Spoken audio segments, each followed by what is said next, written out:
Today I'm sitting with Michael Kuna, managing partner at Kuna Law Firm PLLC, and he's here to help answer your questions regarding the law. Unfortunately, there are times that we need an attorney, and Michael is here to help us make this process easier. You as the viewer are able to submit the questions you would like to have answered. And if you have questions on creating a will or estate or questions even on criminal law, Michael Kuna is our Ask an Attorney expert. Welcome back. Thank you, Anna. Good morning. Good morning. I always love having you here because I feel like we learn a lot and how much that we need somebody that is very qualified like yourself. So here is my question. So my life is totally ruined. I'm a senior and have a 4.0 GPA. Yesterday I was driving back home from downtown and got stopped by this lady cop who ended up arresting me for a DUI because I blew 0.08 after the 3 hours she tortured me with a whole bunch of questions and stupid tests. Please help me. I'm so scared that this night will destroy my entire life. I never got into trouble before. Well, Anna, first the bad news as always, and then the good news. Of course. The bad news is that the maximum penalty for a misdemeanor B is 360 days in jail. Oof. Also, people don't like to hire people with a criminal record who have DUIs on their criminal record. Now for the good news. It's not the end of the world. You're probably going to be okay. I'm going to guide you through this process and hold your hand. It's still a misdemeanor B. It's the lowest level of offense. They're worst offenses to have. Initially, to begin this process, we have to file a discovery request with the state. We need to receive the evidence and we need to review the evidence. Once we review the evidence, we need to look for specific screw-ups in the police investigation of the DUI. The most common screw-ups specifically common to this case and this set of circumstances are as follows. First, was there a reasonable suspicion to actually stop you? Because the Fourth Amendment to the Constitution prohibits the government from committing unlawful searches and seizures of people. Now, if there wasn't any reasonable suspicion to stop you, I can submit a motion to suppress any evidence from that stop under the exclusionary rule, because those evidence are fruits of the poisonous tree.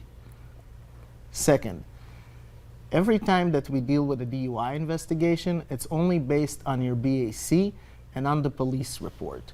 We need to check the police report and see if that police report was properly drafted. And we need to check if the cop established a proper drinking pattern. Many times over, I've encountered police officers copy-pasting paragraphs and completely screwing timelines. The reason that a timeline is so important is because the longer it takes for the police officer to take a test for the BAC level, the higher your BAC level is going to be. Contrary to what most people believe, alcohol takes time to digest in your system. So the more time it digests, the higher the level is going to be.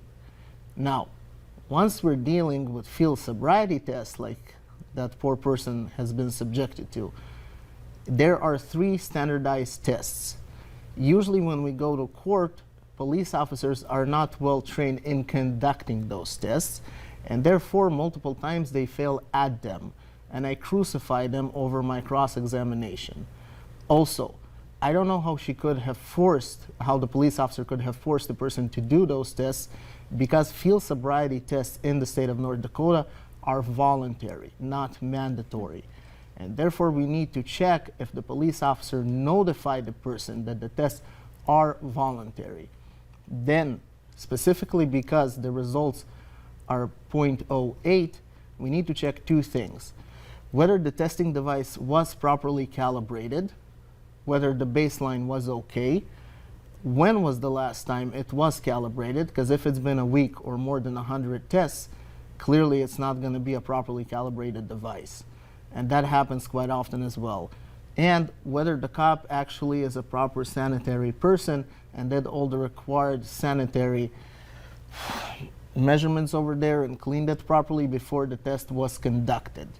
And then, 5th, and my most favorite, the police officer needs to review and stay with you for at least 10 minutes before conducting the test, because if you regurgitate or burp prior to that test, the BAC level is actually not your body BAC level, it's your mouth BAC level, and it's very different.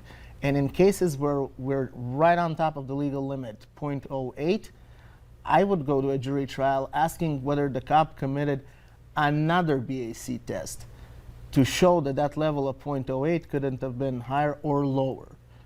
Now, these are all great tools for negotiation. And in these cases, the more tools I have to find screw-ups by law enforcement, the better it is for me during that process to either completely dismiss the case or negotiate a very good plea offer.